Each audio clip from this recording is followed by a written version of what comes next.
Board members, all set? Here we go. Good evening, everyone.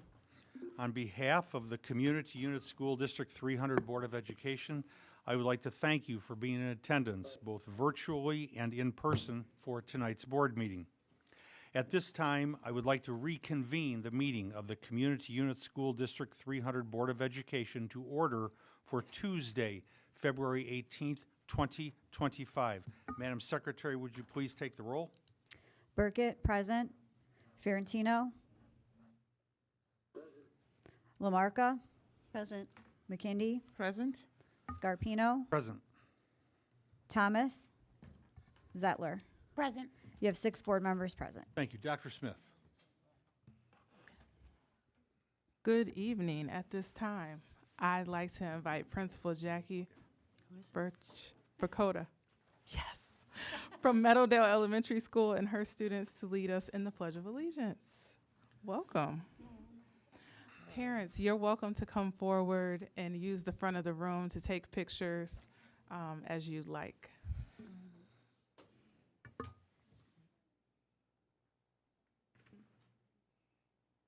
So good to see the kids again. Good evening, Board of Education members.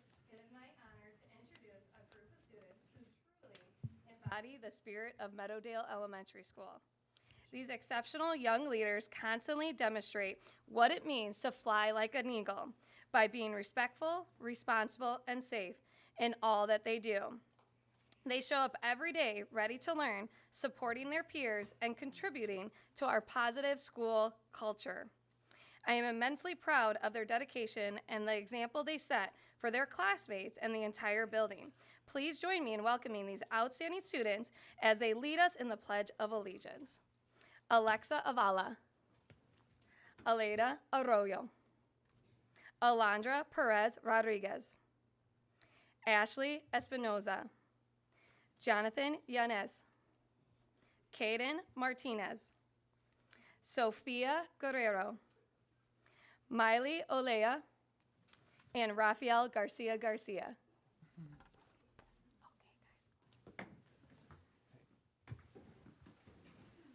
Please rise.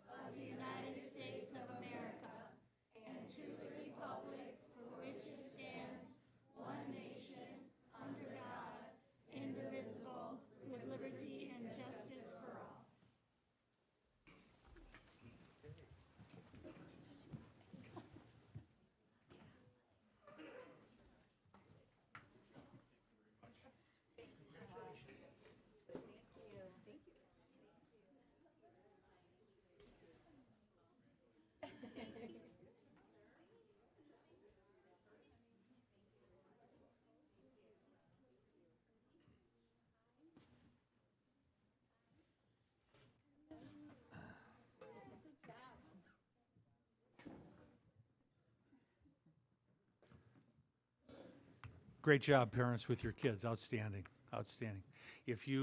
For those parents, if you want to meet with your kids and then take off, you are free to do so, or you're free to stay here for the rest of the meeting if you want. Totally up to you.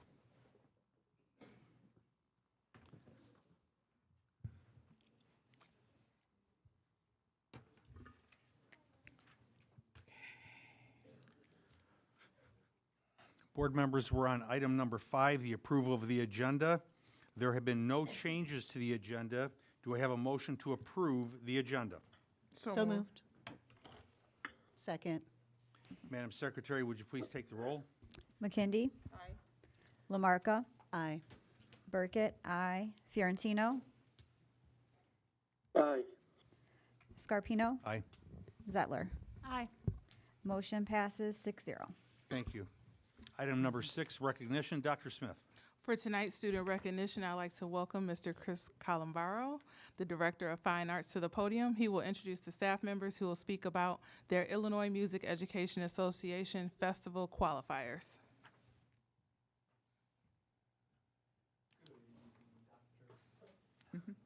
Board, It's so wonderful to be here tonight. I'm here on behalf of both our middle school as well as our high school students. To start us off, this wasn't supposed to happen this way. We had a cold day, right? The last time in here we are another cold day and another board meeting, but it happened. I think this was kismet. It was meant to be. We're very excited to recognize these first group of students. They were selected to participate in the ILMEA District 9 Junior Music Festival. These students had to prepare and perform very challenging music that required many hours of preparation and dedication on their own part. And these students really took it upon themselves as like an extra initiative for this too. So special congratulations to them. This wasn't part of the normal repertoire that the directors were doing. This was over and above.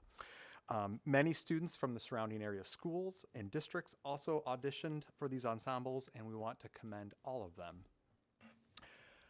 I'm going to start by reading off our couple of recognitions from Algonquin Middle School. These students could not be here tonight, so I'm representing our Foxes of Algonquin Lakes Middle School. So Andy Heim and Dulce Price, congratulations to them. Both of them participated in the Junior Choral Ensemble.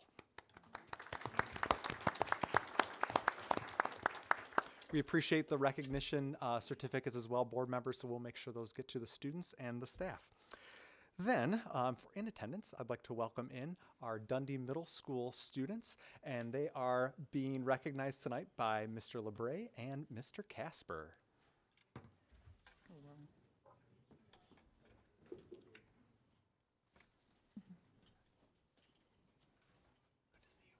Good to see you too.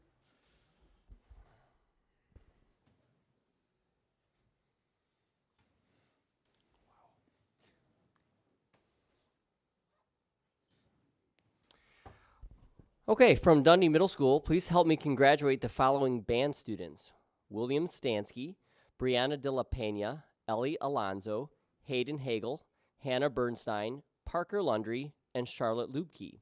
In addition, Sam D'Amico was able to participate in the orchestra division.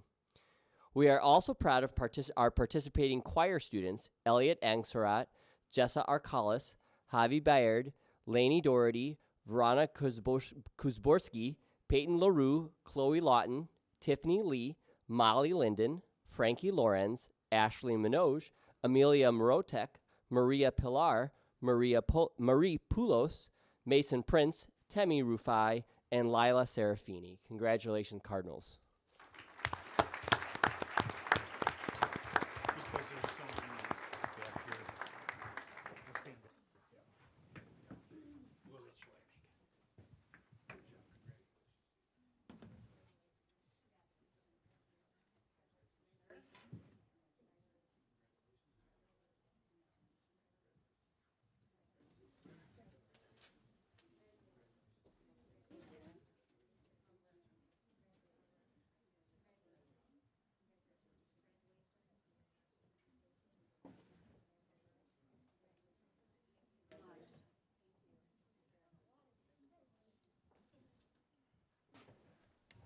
Again, great job, parents, and feel free.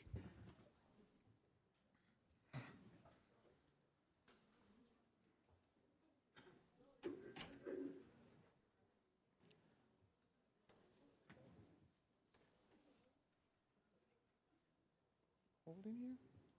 Always. God damn it.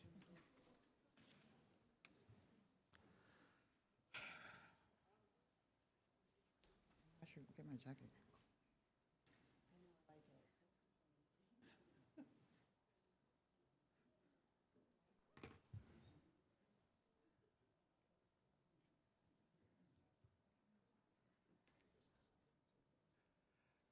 Next, I'd like to transition to Hampshire Middle School, and here to recognize our students from Hampshire Middle School, Miss Kylan Adop, our orchestra director there.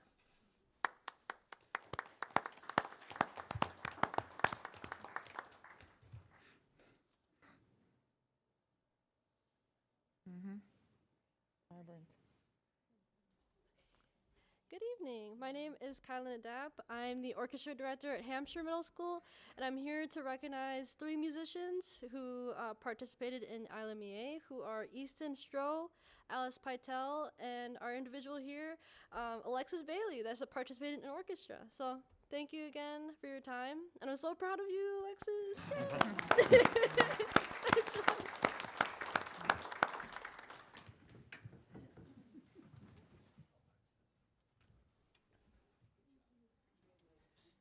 You get.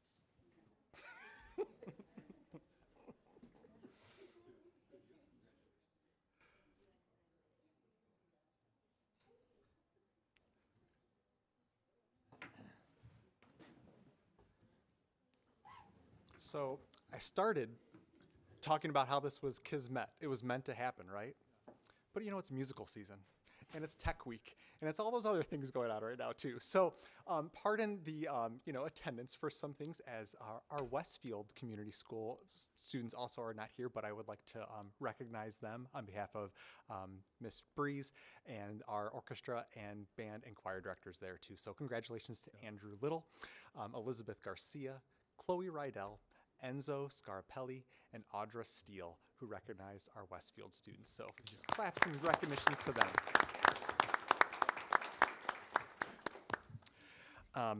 Transitioning to our high school IMEA, and that's Illinois Music Educators Association, for that abbreviation. Similar to middle school, the following students also had to prepare and perform very challenging music in their respective auditions and performances.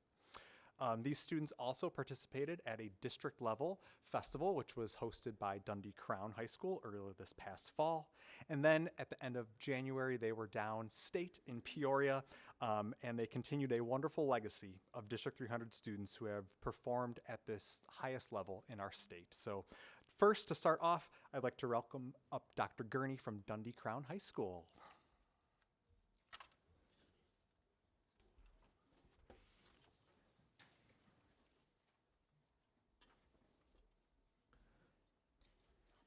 Good evening, Dr. Smith and Board of Education. Thank you for having us here tonight. Jesse Perez represented Dundee Crown High School and participated in the band division for the All-State Festival, and Sebastian Javona was scheduled to participate in the chorus division. Unfortunately, Sebastian was sick for the event, but as a sophomore, we are excited for his musical trajectory ahead. Congratulations.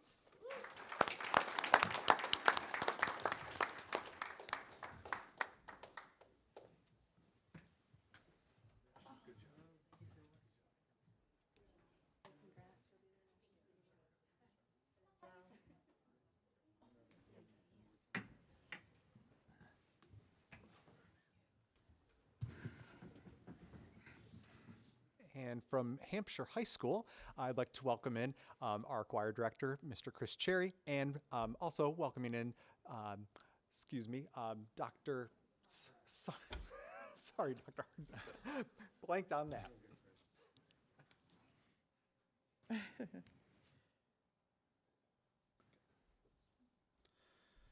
Good evening. Tonight, I have the honor of recognizing an extraordinary group of students who have demonstrated exceptional talent, hard work, and dedication to their musical pursuits.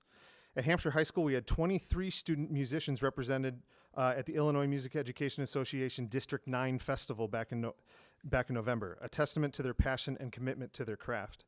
Additionally, we have several students who have reached remarkable milestones in their musical journeys. Ashley Alvarado, Justin Gonzalez, and Audrey Wagner all earned a spot in the All-State Chorus. Audrey Wagner, who has made state chorus for 2 consecutive years, continues to showcase her exceptional talent. Brandon Takis, who is not here tonight, has earned a place in the Honors All-State Chorus, and Zach Green has been chosen for the Honors All-State Orchestra. These achievements are not just a reflection of their natural talent, but of the countless hours of practice, rehearsals, and preparation that they have put in over the past year, starting as early as last summer with auditions this past fall. Their hard work, discipline, and passion for music have paid off in the highest of honors, and we couldn't be prouder of their accomplishments. Please join me in applauding these outstanding students for their dedication and for representing our school community with such excellence.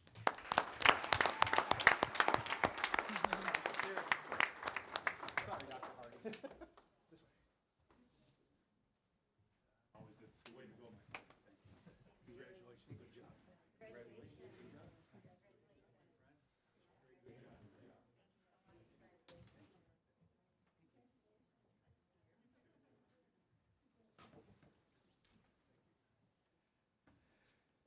And then finally, but no less, welcome up, please, our Jacobs High School students. They are going to be led by Miss Jen Parker, as well as Colleen Callahan. And then I also saw Dr. Testoni in the back taking pictures in there. Welcome, Eagles. There you go.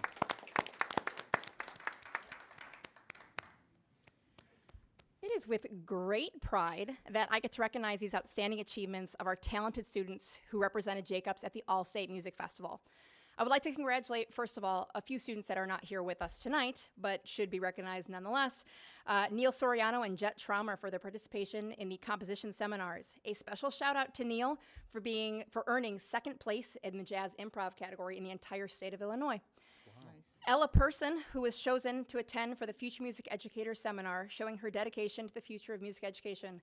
And I can't wait till hopefully she stands up here one day and does the same thing that I'm doing. And I am proud of Molly Jones and Zoe Turner for their who showcased their talents and expertise as members of the All-State Chorus. And Kayla De La Pena, who is not with us tonight, who performed with excellence in the Honors All-State Choir. These students have demonstrated exceptional dedication, talent, and passion for music. Their hard work and commitment have made Jacobs High School so very proud. Please join me in congratulating these 6 students.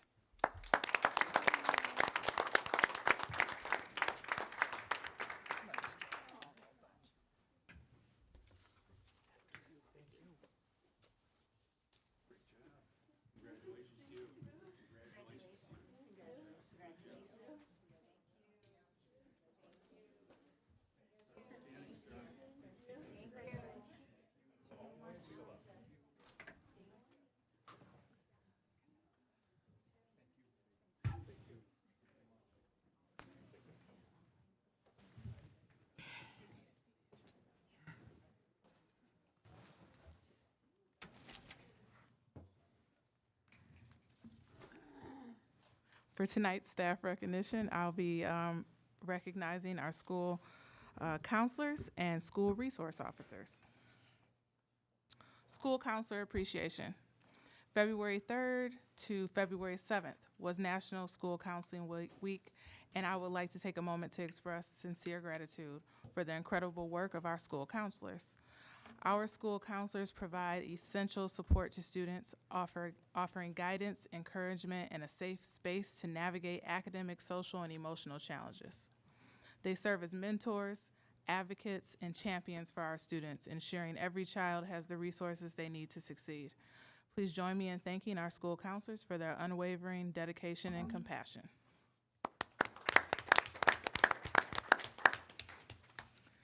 And National School Resource Officer Appreciation.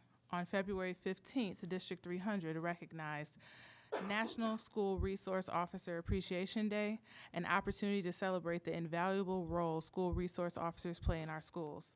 Our school resource officers, commonly known as SROs, work closely with administrators to ensure the safety of our students and staff while fostering positive relationships with the school community. Their dedication helps create a safe and secure learning environment where students and staff can thrive. Please join me in expressing gratitude to our SROs for their unwavering commitment to service for our schools.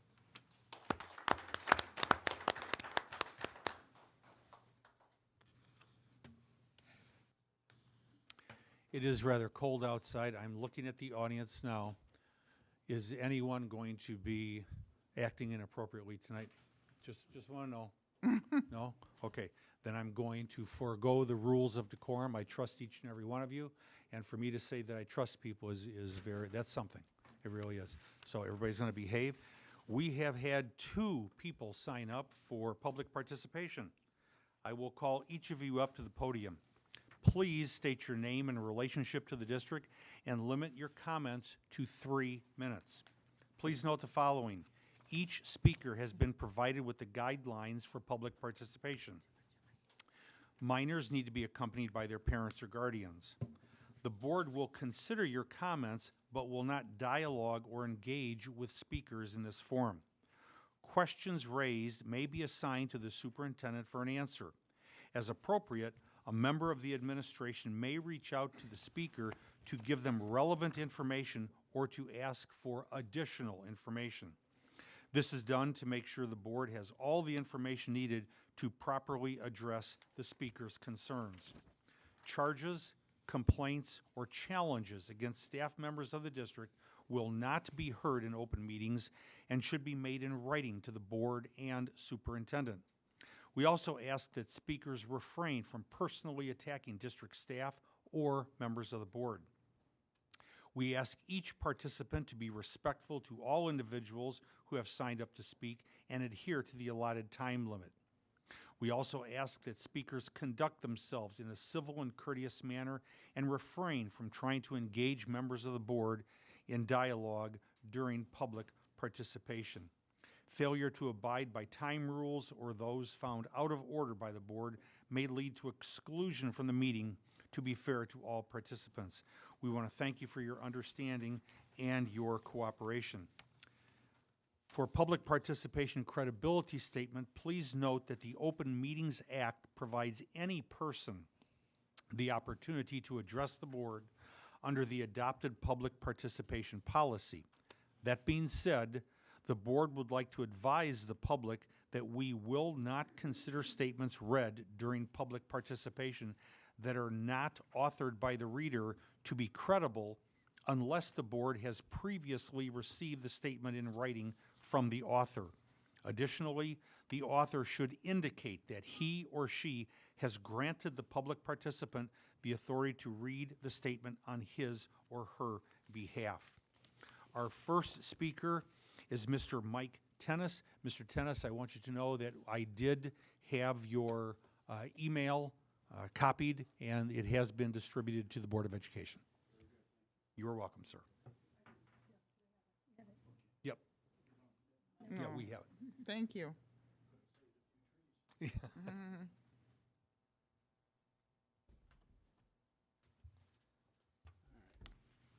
My name is Mike Tennis from Sleepy Hollow. Why contract now with District Management Group from Boston to review the district's early childhood programming during the second half of 2025? Is the district program aligning with state requirements? What is the expenditure, and is it cost effective? Why commit $140,000 now? Illinois is grappling with a budget gap over $3 billion. Any new programs, including the new Early Childhood Department, planned for July 2026, may be delayed. A third-party review now seems premature. Delay approval until funding for the new State Department is clarified, including early childhood block grant funding. Should the board accept $5,334,000 of summer construction bids? Is the board overwhelmed with the details? To help, you have received 2 worksheets analyzing the information. The first worksheet, page 1 of 2, notes bid release 1, Hampshire Elementary School flooring for $171,791, $7,000 over budget. Bid release 2, involving flooring for the 5 buildings, renovating the Dundee Crown Teachers Lounge and replacing tennis courts and resurfacing tracks at 3 properties for $3,188,000 some odd dollars and $167,000 over budget. Bid release 3 involves roofing at 3 schools for $1,642,000, $33,000 under budget. Bid release 4, asbestos abatement at 3 schools for $331,000, $7,000 under budget. In addition to bid costs, there are non-bid costs that can add over 30% more. Bid release 2 is for $3,189,000 plus $1 million, as noted on the second worksheet, page 2 of 2. Based on the analysis provided to you, even with a 3% or $146,000 unfavorable variance to budget, the summer 2025 construction bids totaling over $5,334,000 should be accepted by the board. Thank you. Thank you, Mr. Tennis. Our next speaker for 3 minutes, Mary Ann. Mary Ann, I'm not going to try to pronounce your last name because I don't want to embarrass myself or you. So you. Good evening, everyone. My name is Marian. Dear friends, neighbors, CUST 300, entire Greenfield Elementary School community, Village of Carpentersville Department, and all community members, during this time of profound loss, your kindness and support have been a source of great comfort to our family. Every gesture, from the meal that appeared at my door, to the thoughtful cards, to the quiet moment of shared memories, and most especially your contribution via GoFundMe during my son's funeral that allowed us to give him a beneficial burial, has helped us navigate through these difficult days. Your stories and memories of Olisa Edward Ebunike have been particularly meaningful, helping us see how deeply, I'm sorry, I can't speak much, but I just want to say thank you to everyone that really helped me out during my son's burial, Edward Olisa. Also, thank you to all the communities. I just want to say thank you. I can't speak more. I'm sorry. Thank you, everyone. God bless you all. Oh, see you too. Thank you. Thank you so much. I appreciate it. Yeah, go ahead. Yep.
Good evening. My name is Kristen Sainsbury, Assistant Superintendent of Schools. I have the pleasure of overseeing Algonquin Lakes Elementary School. Just a few moments ago, we heard from Marianne Noah Assisi, who is the guardian of our student who passed away a couple of weeks ago. I'm going to continue her message, which she's asked me to do on her behalf. I'll start over at the top. Dear friends, neighbors, Community Unit School District 300, entire Algonquin Elementary School community, Village of Carpentersville departments, and all community members. During this time of profound loss, your kindness and support have been a source of great comfort to our family. Every gesture, from the meals that appeared at our door, to the thoughtful cards, to the quiet moments of shared memories, and most especially your contribution via GoFundMe that allowed us to give our son a benefiting burial, has helped us navigate through these difficult days. Your stories and memories of Olisa have been particularly meaningful, helping us to see how deeply he touched so many lives in our community.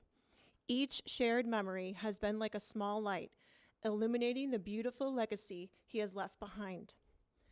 The practical help you've provided, organizing meals, helping with daily tasks, and being there to listen has given us the space to grieve and remember. Your presence, whether physical or in spirit, has reminded us that we're not alone in our sorrow. May you never have cause to mourn a child at such a young age. Please know that your compassion and generosity have meant more than words we can express. We are deeply grateful to be part of such a caring community. With heartfelt appreciation, the Ubonkini family. Thank you. Thank you.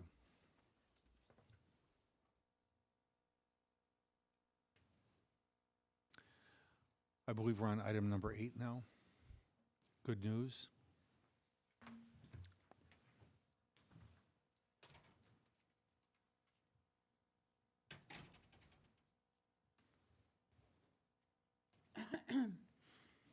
Families invited to attend Black History Month celebration. District 300 families are invited to attend a Black History Month celebration on Saturday, February 22nd at 10 a.m. to 12:30 p.m. at Dundee Crown High School. The event will include a panel discussion during which local Black leaders, including District 300 board members Tola McKinday and Emmanuel Thomas, will join Superintendent Dr. Martina Smith in discussing their experiences within the community and how others can be supported when undertaking similar pursuits. Children's activities will take place in conjunction with the panel. To learn more, please visit the District 300 website at d300.org. District 300 would like to congratulate Westfield Community School student advisor Alexis Pleasant, who recently received the Aspiring Leader Award from the Illinois Principals Association, Kishwaukee Region. The Aspiring Leader Award is a prestigious recognition that celebrates and encourages emerging leaders who display exceptional potential, dedication, and commitment to positive change in their respective fields and communities. Principal Jennifer Breeze highlighted the significance of the honor, stating, quote, "This is a well-deserved recognition that truly captures Lexi's dedication and impact at WCS. Thank you, Lexi, for all you do for our students, staff, and families," unquote. District 300 hosts meeting with faith-based leaders. District 300 recently strengthened partnerships by hosting a meeting with faith-based leaders from the area. During the meeting, information about the district was shared. In addition, details about how to assist the D300 food pantry were provided. The meeting aligned with the strategic plan Go Forward, which seeks to engage all stakeholders. 8th graders participate in freshman transition activities. Freshman transition activities were in full swing last month, including 8th grade visits to Dundee Crown, Hampshire, and Jacobs High Schools, where students received information about general courses and elective opportunities, while also getting to tour their future school. Each high school also hosted a freshman transition night for 8th grade families, where additional information about the high school experience was shared. Families seeking information related to becoming a freshman can find resources at d300.org/freshman. The webpage also includes the presentations from each high school's freshman transition night. Item number 9 is the superintendent's report. Dr. Smith. I'd like to first invite Kelsey Jordan up from Leggett Architects. She'll be going through the first part of the presentation with us, and then I will welcome up Liz Hennessy, Managing Director at Raymond James, to talk to us about funding options. Awesome. Thank you, Dr. Smith. Awesome.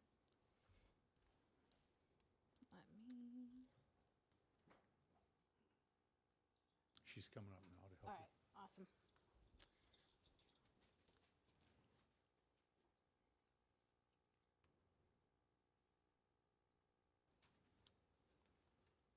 Awesome, thank you.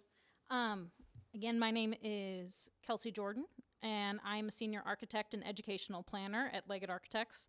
I'm one of 11 accredited learning environmental planners in the state of Illinois, and have had the honor to be one of many to be a part of your master facility plan process, and thank you tonight for allowing us to be here. So to start off, just a reintroduction of our master facility plan. It started in 2023. We had, through the gather phase, we had architects, engineers, security experts, multiple varieties of people that came in to understand your facilities as they are existing currently.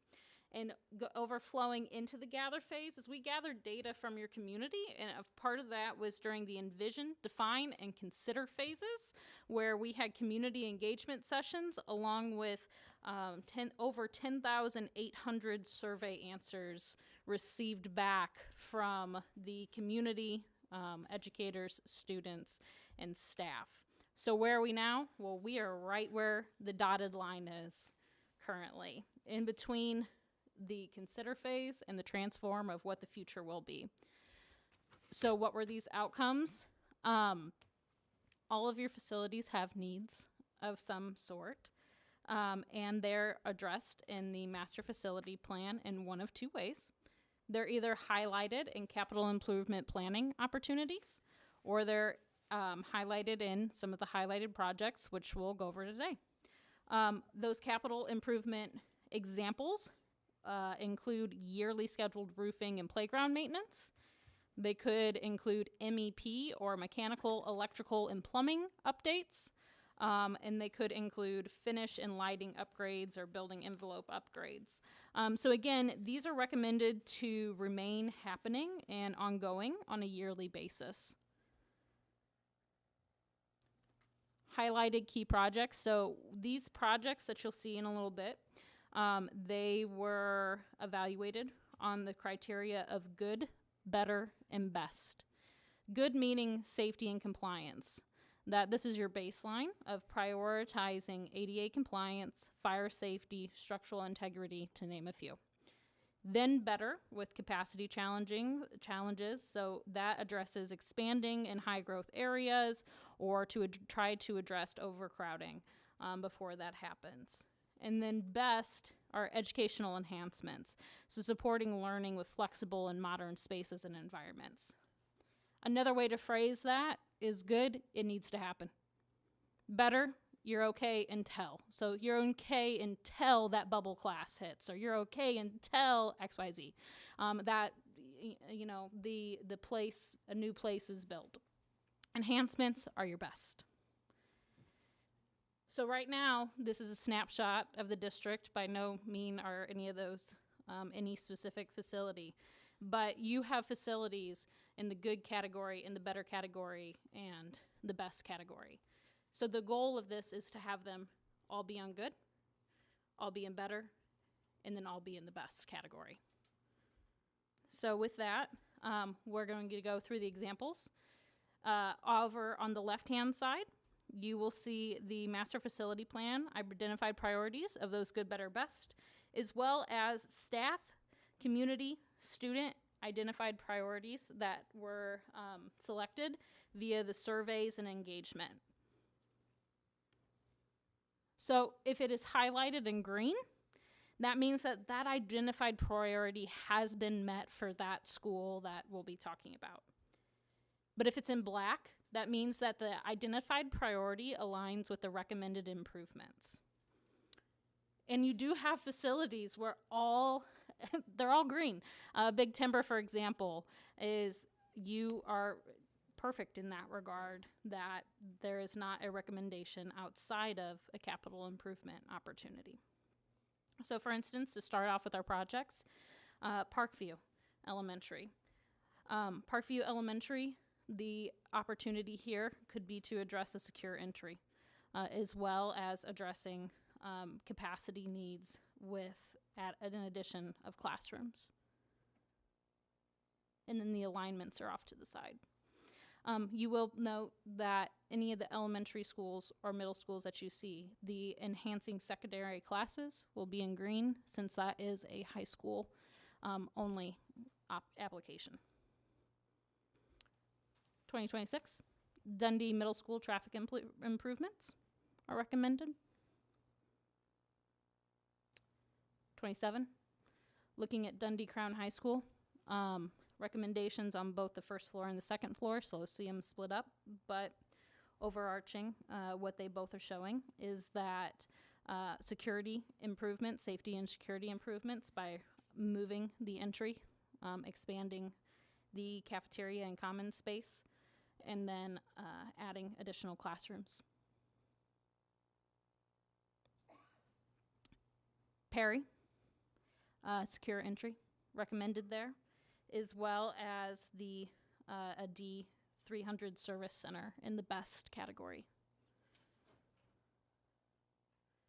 There are two options to look at when addressing Hampshire Elementary School, And the reason that we addressed 2 is that the price options, we're very, very close on them to address.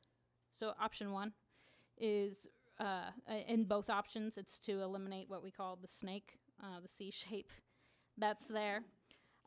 So add-on classrooms address first and foremost the unsecure entry, as well as enhance educational opportunities. And that could happen again in one way, this way, or this way. Newbert, secure entry vestibule, as well as addressing and adding on classrooms. 2027 still, Westfield traffic improvements. 28, Lake in the Hills, addressing good with the safety improvements of addressing the secure entry sequence and moving the entry to the back of the building to help to address the parking concerns and traffic concerns that are there. This also, in the better option, addresses capacity via classroom additions.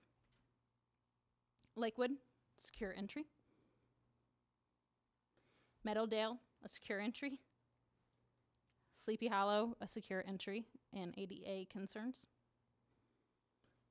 And then 28, CTE Center.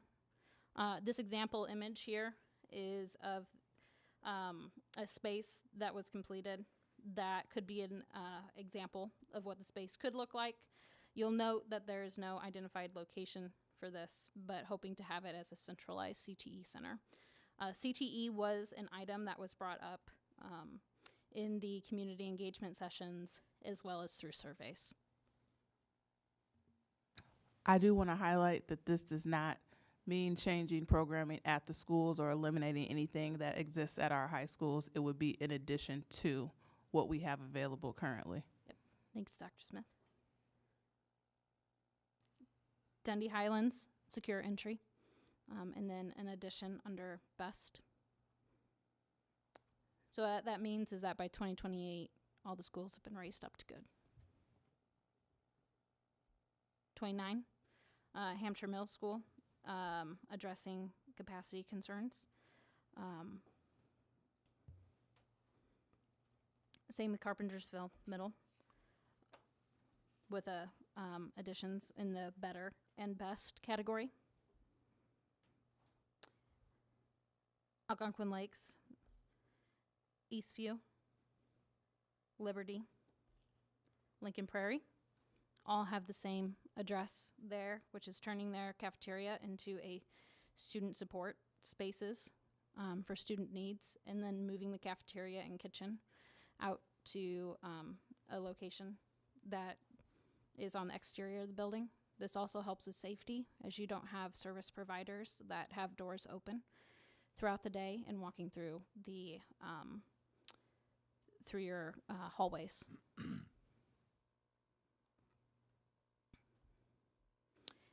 And then Westfield on there as well with a addition. So what that means is that by 2030, that the schools will be brought up to better.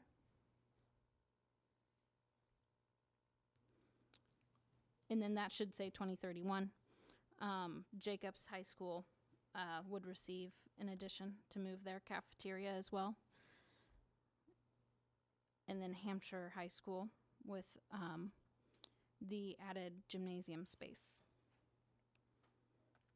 as well as for enhancements on the best category for high school athletic and performing arts improvements, which means by 2031 that all the schools have been moved up to the best category. What I would again like to note here is that not every school has been shown with these highlighted projects, but every school will be touched with the capital improvement planning, which should remain ongoing. We recommend that to remain ongoing. We'll also note as well that these projects by no means have to happen in this exact order. especially as there are some of these facilities that have a good, for instance, a good and a best option on them as well. So would recommend addressing good first and foremost. With that, are there any questions? Board members, any questions? Go ahead.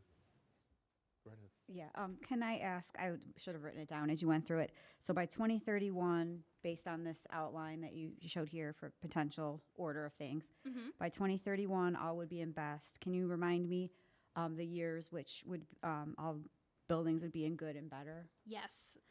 Good, 28. Better, 30. Okay, thank you. Any other questions? I have a couple. Sure. When you talk about the secure entries, I want to make sure that I saw what I saw. Are all of our buildings next school year, are they all going to have secure entries? No. They're not. They don't have a secure entry sequence, which means that you have somebody that gets buzzed in to the vestibule and that you could keep them in that vestibule area. Or you can allow them to then come in to the office, and then from the office there is a door that leads you to the rest of the school. So there's multiple checkpoints, but there are many of them that need a secure entry that it would be a lot to do over 1 year. That's why they're spread out through a couple of years. I understand that. I truly do. I'm just wondering, this is a public meeting right now. It'll be broadcast, it'll be on our website. And so sitting here, hearing from you and that we have some secure entries that are not secure entries, please explain the logic to me not addressing those things first. We have noted them in the first couple years throughout those. By no means does this have to be in the order of anything, but I would, yes, recommend safety as it's part of your good category, safety and compliance to be a part of that first couple of years. Okay. Yes. Up here.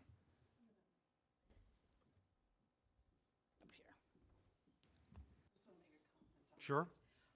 The buildings are secure. What these are is enhancements on the secure vestibules that are coming in. They are currently secure. Okay. It's improving the sequence. It's improving the sequence. Thank you. I just want to clarify. Okay, thank you. Thank you. I just want to make sure. No, people would not just walk right through.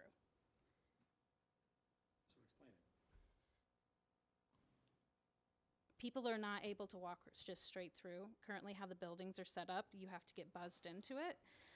You have to get buzzed into your schools. They have to be allowed into it. They are secure in that aspect. This is improving the sequence through the security. So therefore, if need be, you could keep someone into the vestibule and they would be able to stay in that vestibule.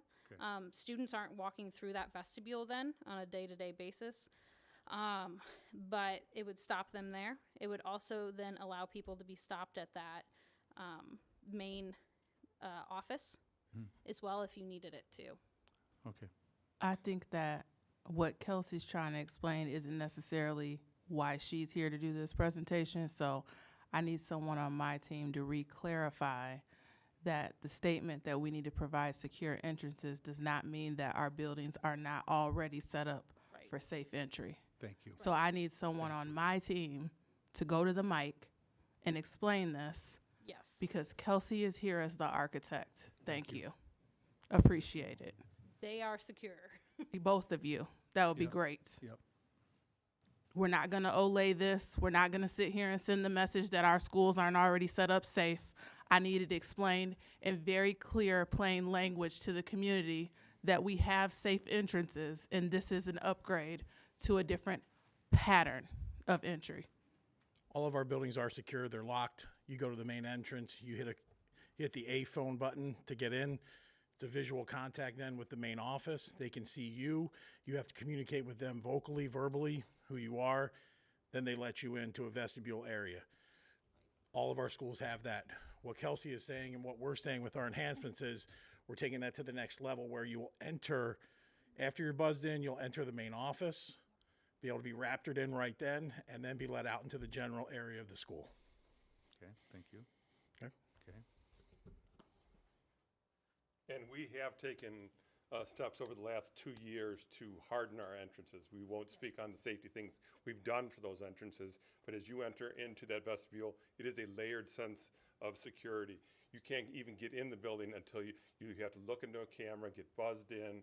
We have a series of questions you ask. Then you get into the vestibule. You can't go any further than the vestibule. That's as far as you go. You have to get buzzed into the office as well. So we don't like to speak a lot about our safety issues, but we do have safe vestibules right now.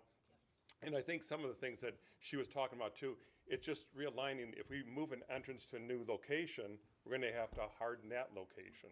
So a lot of those improvements that they're talking about with the architects, we're actually moving locations. But all of our locations right now, we spent a lot of effort over the last 2 years to make sure that those are hardened entrances. You cannot get into our buildings. So we have no concerns that we do not have secure entrances as they stand right now. This is an enhancement. I need you to explain that clearly.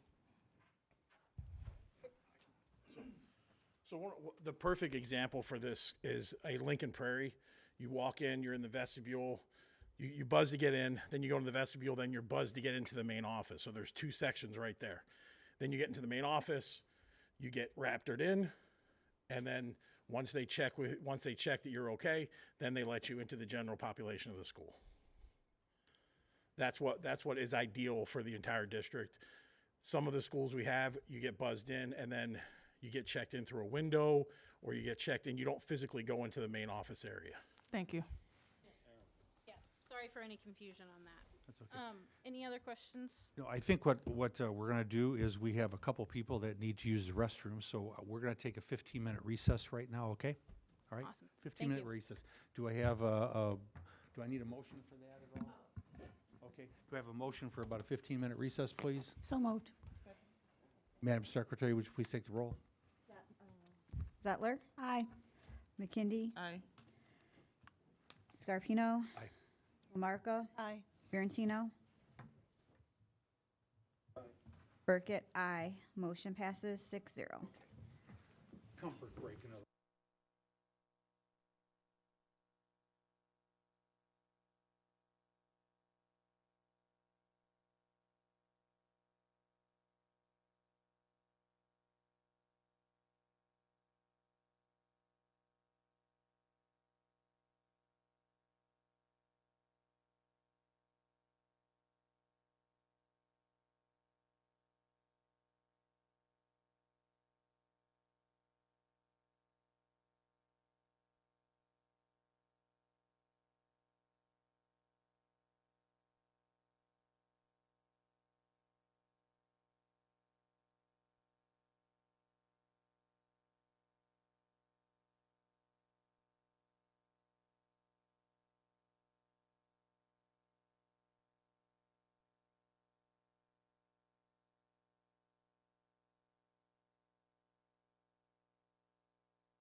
Yep.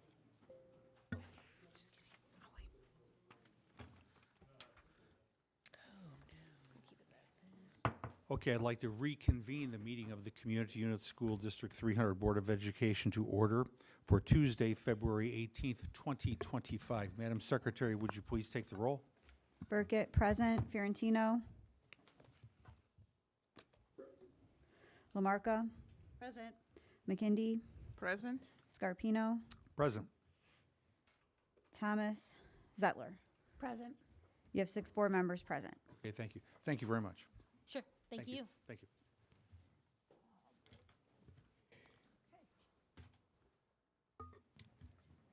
Are there any updates for the board committees right now?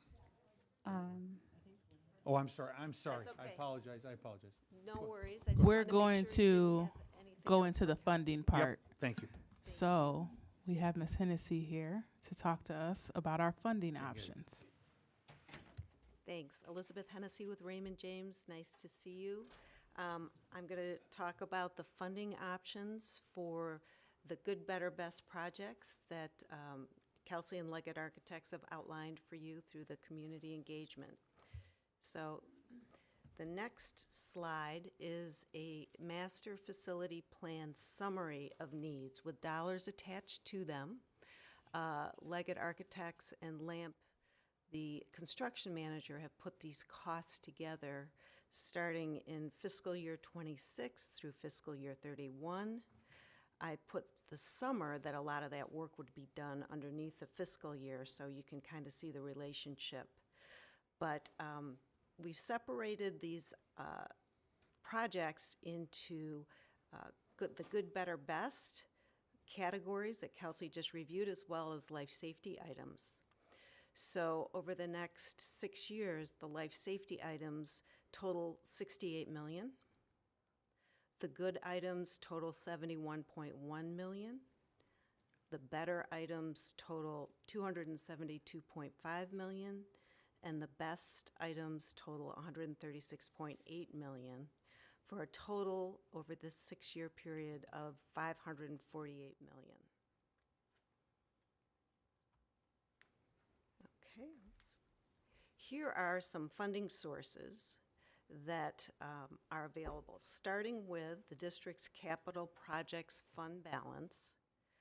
There's currently about $69 million in that fund that has been saved up to address these capital projects. So in this option, we're looking at $72 million. The next line is life safety bonds, and under House Public Act 1030539, school districts are now able to issue life safety bonds outside of the tax limitation law. So these bonds just become like any general obligation bond. They do increase taxes, but these bonds can provide funds for life safety projects, in this case the $68 million. We've assumed $42 million of those bonds would be issued in fiscal year 27 and $26 million in fiscal year 29. The next line is O&M operating budget pay-as-you-go. The district has put aside $8 million per year from its operating surplus, particularly in the O&M fund, and put into the capital projects fund. So over these 6 years, that would total $48 million. Then referendum bonds could be issued if the voters approved it in March of 2026. In this case, this example, to fund the full 548 over the next 6 years, that would require a referendum of around $360 million. $175 million of that would be issued in fiscal year 27, and then $185 million could be issued in fiscal year 29. Just for your reference, once a referendum is approved, the district has 5 years to issue the bonds. Each time a bond issue is sold, it must be spent within 3 years. So this is an example of how you might consider funding the full good, better, best, plus the $68 million life safety improvements. The things that are not shown on this chart, that are blank that could be other sources of funding include alternate bonds that would be payable from a county school facility sales tax. That is a county-wide referendum. Right here, I'm looking at things that are just within District 300 board's purview, not within a county-wide referendum. But I point that out because there's been discussion among the Kane County school districts about this possibility sometime in the future. The other thing that does not have any numbers on it is an alternate bond paid from operating funds. So this would be leveraging that $8 million a year surplus over a longer period of time to issue some sort of debt that's payable from within District 300 operating resources. So not looking at those now, just looking at cash on hand in the Capital Projects Fund, life safety bonds, pay-as-you-go budget, and then a referendum bond to fund good, better, best, and life safety. So the natural question is, how much would this cost? And what we have here is a chart with a lot of numbers on it, so I apologize for that. But this is to show the referendum piece. And one way we can lower the impact is to refund portions of the district's outstanding debt or restructure it. It would be a slight increase in the payoff, so it could result in a little bit additional cost, but what it does is it allows you to limit the impact to the community. Because right now the district is still paying off the referendum bonds going back to 2006. They pay off about $25 million a year. Okay, so this option, where $360 million of referendum bonds were approved by the voters in March of 26, would cost the owner of a $300,000 home $135 per year, or $129, sorry, per year. This is repaid over 25 years. The maximum repayment is 30 years. So in this case, we're going 25 years. Okay, 14-cent increase, $129 for the owner of a $300,000 home. The next page is just a graphic. You see, for some reason, the bottom years are not showing, but if you look at the bars in the first 2 years, that's 24 and 25 levy year. The payments are around $25 million. They go up to about $33 million and stay there for 25 years if this referendum option was pursued. Okay, let's go to the next chart. Here's the life safety bonds. As I mentioned, school districts have the ability to issue health life safety bonds on its own. What is needed is that the projects that are funded with life safety bonds must be approved by the Kane County Regional Office of Education and the Illinois State Board of Education. A public hearing is required. It takes about 2 to 3 months to get those approvals these days, and the bonds can be repaid up to 30 years. In this case, we've paid them off over 20 years in 2 tranches. We have one issue in 26 for $42 million and one issue in 2028 for $26 million for a total of $68 million. The impact to the homeowner is 9.6 cents on the tax rate, or $89 for the owner of a $300,000 market value home. Okay, so here's a graphic of the life safety bonds on top of the $360 million referendum bonds. And so here's, again, an example, option 1. The funding sources for $548 million of capital good, better, best, plus life safety, $360 million of referendum bonds, $72.5 million of capital projects fund balance, $68 million life safety bonds, and $48 million pay-as-you-go, $8 million a year. Next, we're looking at what if we just funded good and better as well as a life safety. In this case, the total is $412 million. In this funding sources, we're using $69 million of the current capital projects fund balance, life safety bonds, again, in the amount of $68 million, O&M pay-as-you-go projects, $48 million, and then $228 million of referendum bonds. Go to the next page. What this results in is actually a tax rate decrease by 2 cents. So that's because the old bonds are paid off in 2032, and we're restructuring some of the outstanding debt, so this new debt can be added with actually a 2 cent decrease repaid over 25 years. So for the owner of the $300,000 home, this option is actually a decrease of $17 per year. So this looks at $150 million of the $228 million issued in 26, and then $78 million in 2028. There's the graphic. You can see how the bars in the third year drop down a little bit. So the payments are lower than the $25 million currently being paid in this good, better scenario. In this scenario, though, the life safety bonds are the same. So the life safety bonds are the same as the last option with a 9.6 tax rate increase, or $89 for the owner of a $300,000 home. If this option with good, better, plus a life safety were put together, that negative tax rate drop from the referendum bonds combined with this would result in a 7.6 increase, or altogether $69 for the owner of the $300,000 home.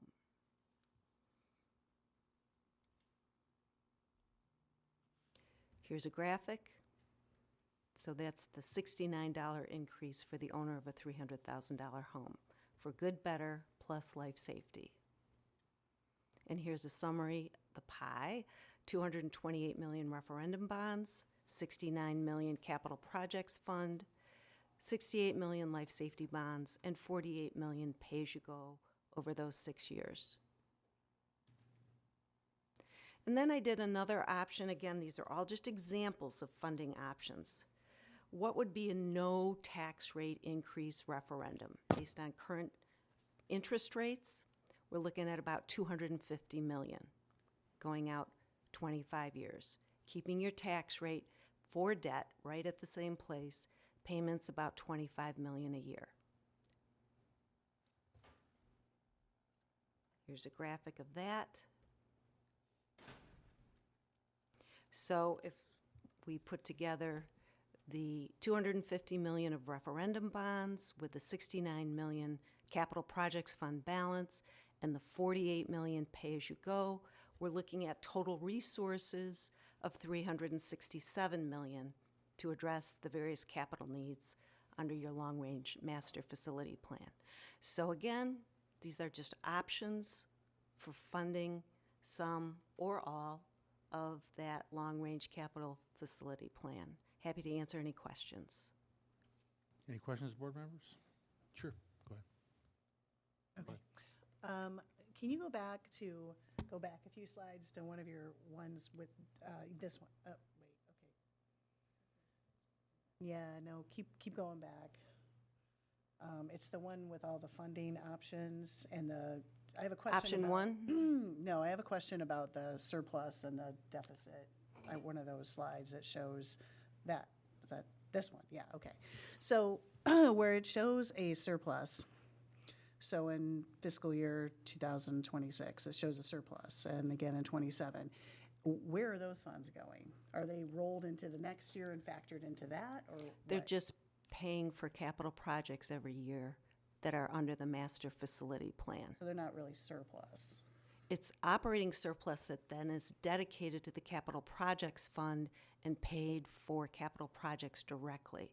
And this is consistent with your past practice. It's been about $8 million a year, and sometimes it's been more. So then what, okay. then what do we do on the years that there's a deficit? We just don't. Operating fund? deficit? Yeah.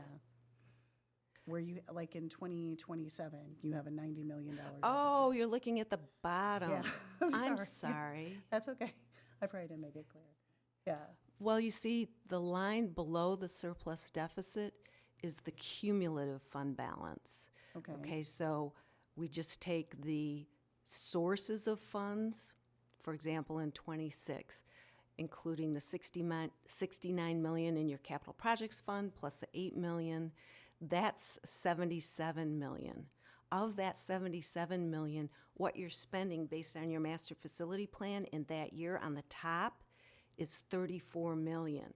So the difference, surplus deficit, is 42 million. So that then kind of stays in the capital projects fund and is available to fund projects in the subsequent years. Okay. Does that make sense?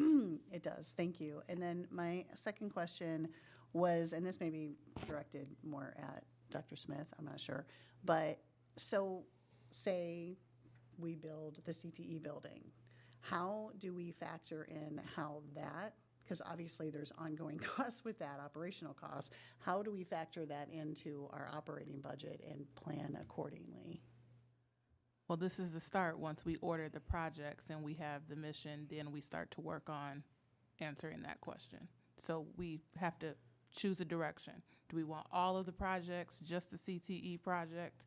And after that, we'll determine. So it's all hypothetical until we have the direct. Okay. Okay, thank you. Does that answer your question, Leslie? I want to make sure, because I can have Jen or Liz. I mean, add you to answered it my too. question. I guess I guess I'm just, how do we approve a process and say, yeah, we want to go forward when we don't have a long-term plan to sustain it? So I guess to me, that's what I We have would a still have disconnect, that but- rolling money that we put into our capital funds every year to keep the buildings updated and adding what they needed. So that's factored in regardless. What about like staff and programming fees and Yeah. materials?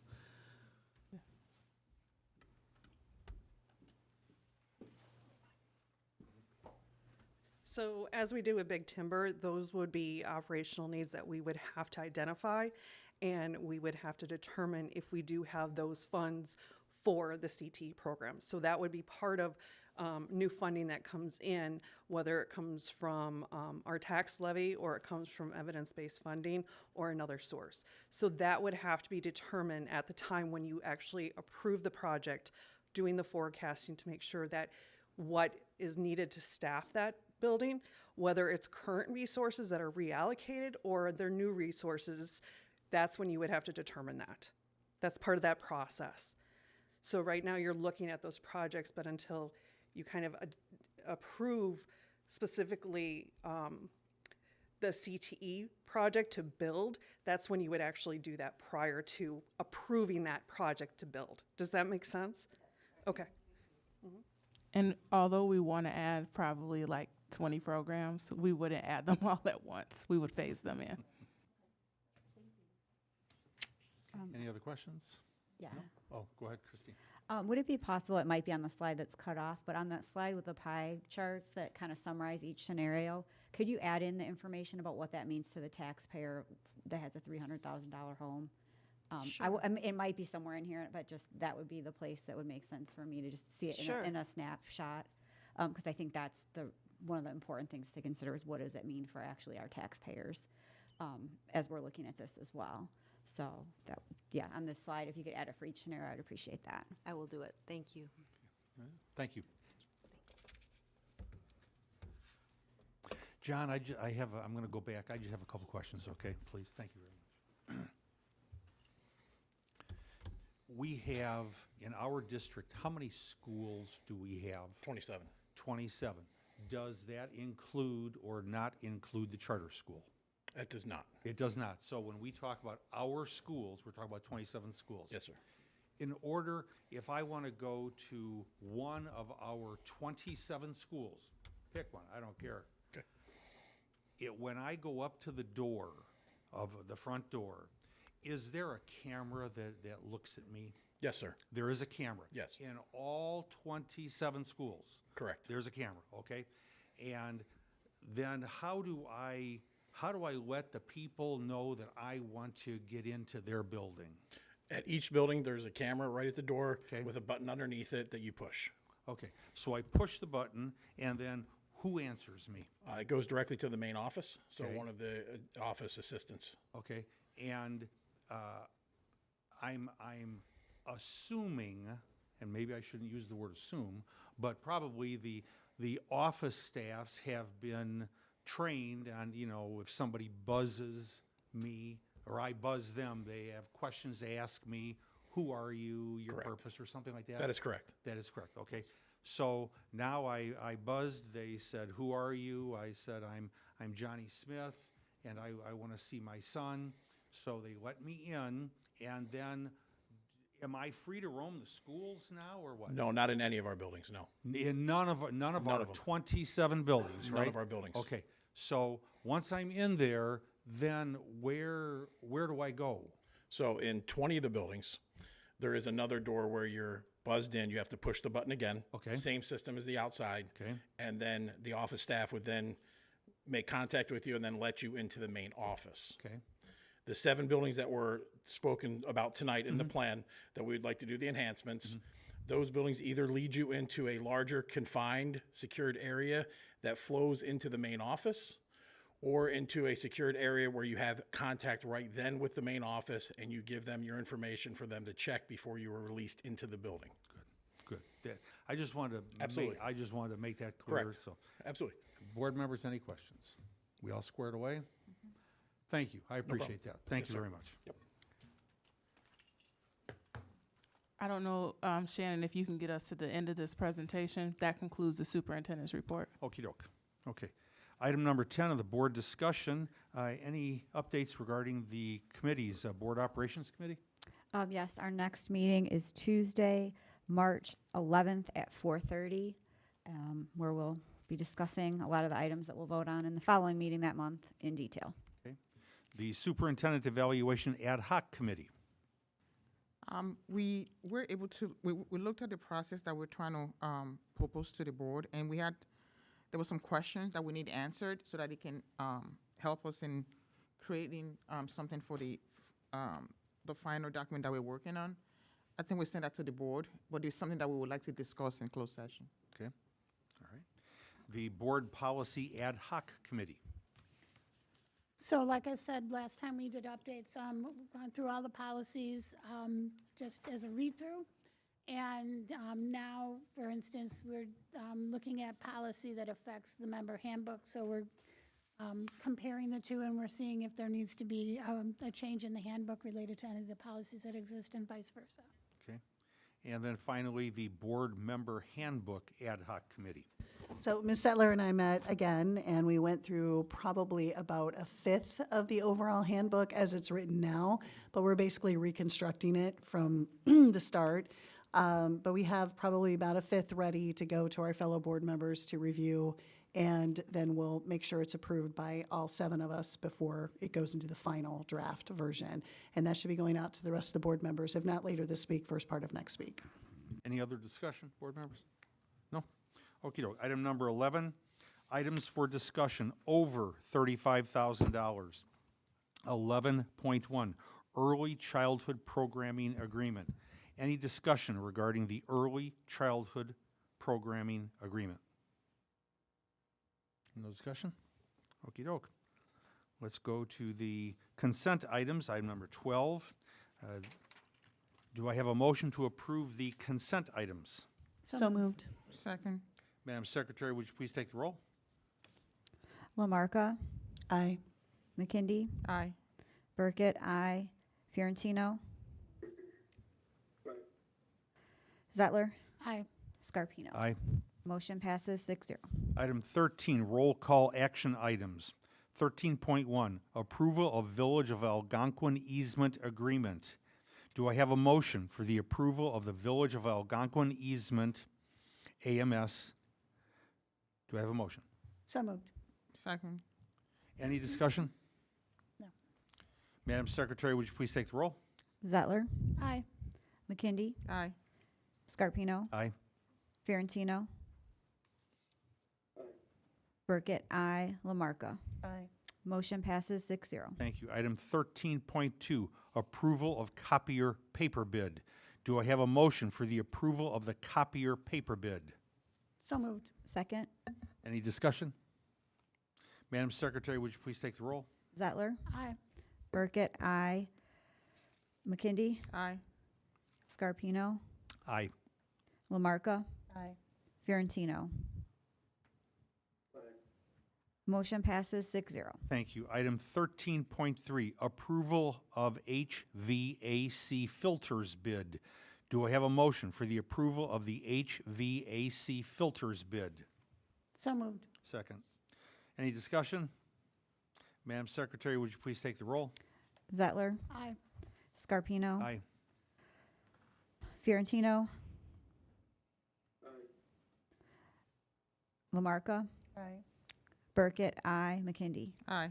Motion passes 6-0. Thank you. Item 13.4, approval of summer 2025 construction bids. Do I have a motion for the approval of the summer 2025 construction bids? So moved. Second. Any discussion? Madam Secretary, would you please take the roll? Lamarca. Aye. Zettler. Aye. Burkett, I. McKindy. Aye. Fiorentino. Scarpino. Aye. Motion passes 6-0. Thank you. Item 13.5, approval of psychological services contract. Do I have a motion for the approval of the psychological services contract? So moved. Second. Any discussion? Madam Secretary, would you please take the roll? Scarpino. Aye. McKindy. Aye. Lamarca. Aye. Zettler. Aye. Fiorentino. Burkett, I. Motion passes 6-0. Thank you. Item 13.6, approval of technology-related services contracts renewals. Do I have a motion for the approval of the technology-related services contracts renewals? So moved. Second. Any discussion? Madam Secretary, would you please take the roll? Burkett, I. Zettler. Aye. Fiorentino. Scarpino. Aye. McKindy. Aye. Lamarca. Aye. Motion passes 6-0. Thank you. Item 13.7, approval of board policy review and revisions. Do I have a motion for the approval of board policy review and revisions? So moved. Second. Any discussion? Madam Secretary, would you please take the roll? Zettler. Aye. McKindy. Aye. Scarpino. Aye. Burkett, I. Fiorentino. Lamarca. Aye. Motion passes 6-0. Thank you. Item 14. Do I have a motion to go into closed session for the purpose of discussing, 1, the appointment, employment, compensation, discipline, performance, or dismissal of specific employees of the public body, 2, parentheses 1. Number 2, collective negotiating matters between the public body and its employees or their representatives, or deliberations concerning salary schedules for one or more classes of employees, 2, parentheses 2. Number 3, litigation, 2, parentheses 11. And 4, security procedures, school building safety and security, and the use of personnel to respond to an actual, a threatened, or a reasonably potential danger to the safety of employees, students, staff, the public, or public property, 2, parentheses 8. Do I have a motion? So moved. Second. Madam Secretary, would you please take the roll? Zettler. Aye. McKindy. Aye. Lamarca. Aye. Fiorentino. Scarpino. Aye. Burkett, I. Motion passes 6-0. We will not be taking any action after closed session, just to let you know.